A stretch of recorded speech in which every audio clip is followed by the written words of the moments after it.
What a way to start the day. Always have spare clothes with you when you do this stuff for a living. Because at some point, one day you're going to need to change your clothes. That's how my day started. First job. I got absolutely doused in coolant.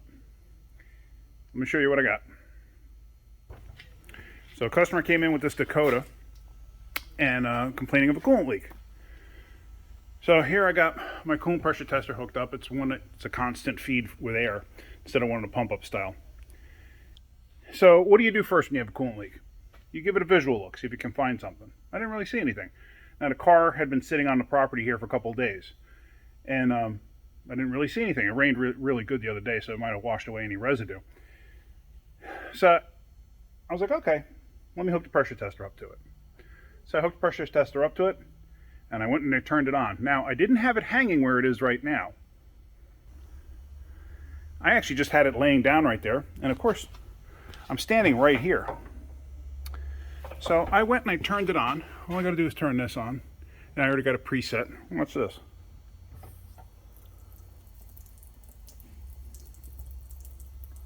Yep.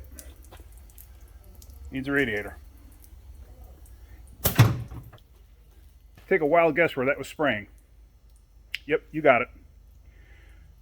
And I didn't realize it for a split second. It's like you just never think that that's what's going on. And all of a sudden I'm like, and I look down, I'm like, you've got to be kidding me. I mean, it looked like I wet my pants.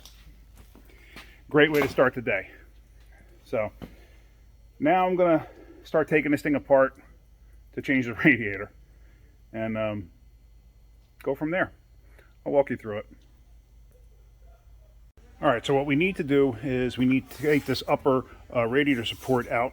It's basically 3 bolts on this side. You see 2 there, 1 there. You got the hood latch, you got the support bracket in the center, and you got 3 bolts on this side. That has to come out. This coolant reservoir / washer bottle has to come out, and down here, somebody neglected to put a bolt in that holds it. Let me see if I can focus on that. Yeah, you see that right there? Supposed to be a bolt there. There's no bolt there, but there is one on this side. You can just see it there. They're a little bit of a pain to get to. But the first thing you're going to do is drain the coolant. So luckily I got a lift, so I'm going to put it up in the air and drain the coolant.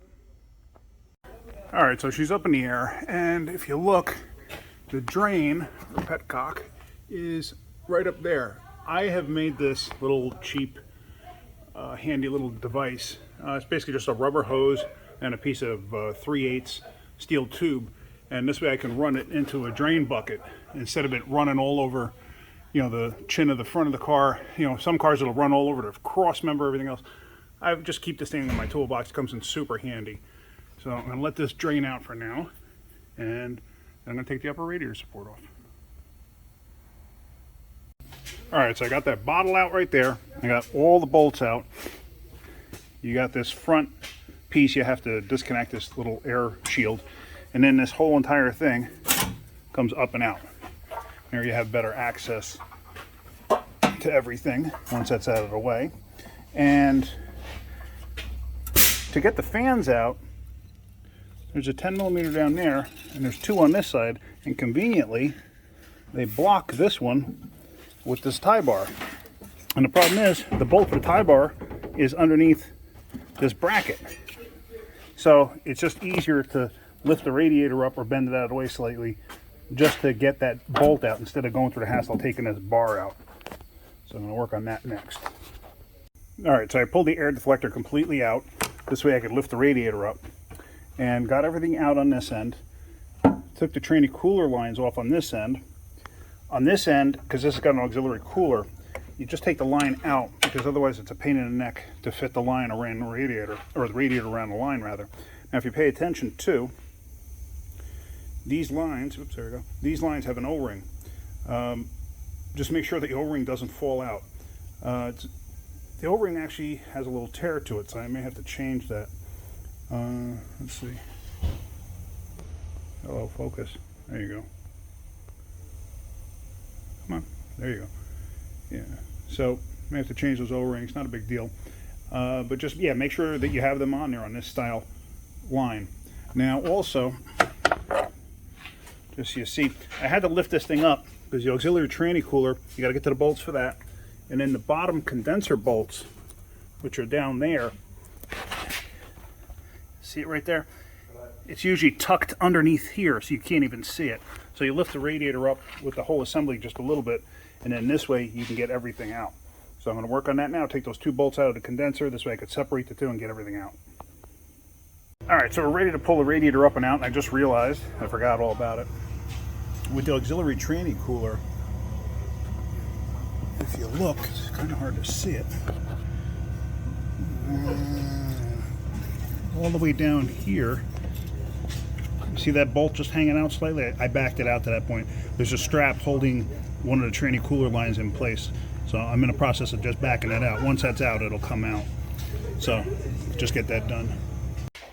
Now when changing a radiator, make sure you match it up first, and also make sure you take any clips from the other radiator that are not in the new radiator and you switch them over. And also verify, if you look closely, you'll see the holes lined up on this one, but it's not lined up on that one, or that one, or that one. You want to make sure everything's lined up, because otherwise you're going to be fighting with it later on. And then also, these mounts here, a lot of times they'll get stuck down in the frame down here. So just make sure that you take them out or whatever, or if they came out with the old radiator, this way you're not fighting with it going back together, and you realize you have one old mount actually still in place and you have a new mount on the new radiator or something along those lines. This way you're just not fighting yourself. Alright guys, so we got everything back together, and let me just show you. Here it is. We've got the air deflector in place, condensers in, tranny coolers in. Everything's going good. Now, Chrysler actually did something smart here, probably because Mercedes had something to do with it. There's a plug that goes here, and that's actually the bleeder for the cooling system. You want to pour it in slowly because, as you can see, the coolant goes right there. So if you pour it in too fast, it'll actually just gush out of there. So you want to pour it in slowly, and this way it helps fill the motor up completely. It'll fill the motor up. Now, you still have to put the plug back in it and then top it off, because the level there is just a little bit lower than the level of the top of the radiator. So you put the plug in and then top it off here. And that's about it. That's what I'm going to do now, and then I think I'm going to be good. Alright, so that's about it for this one. So if you like my videos, hit the like button. If you could, please subscribe. You could recommend it to your friends too. Make them, ask them to subscribe, not make them. Ask them to subscribe. Unless you want to make them. If you want to make them, that's great too. But anyway, that's about it. Have a great day. Keep wrenching.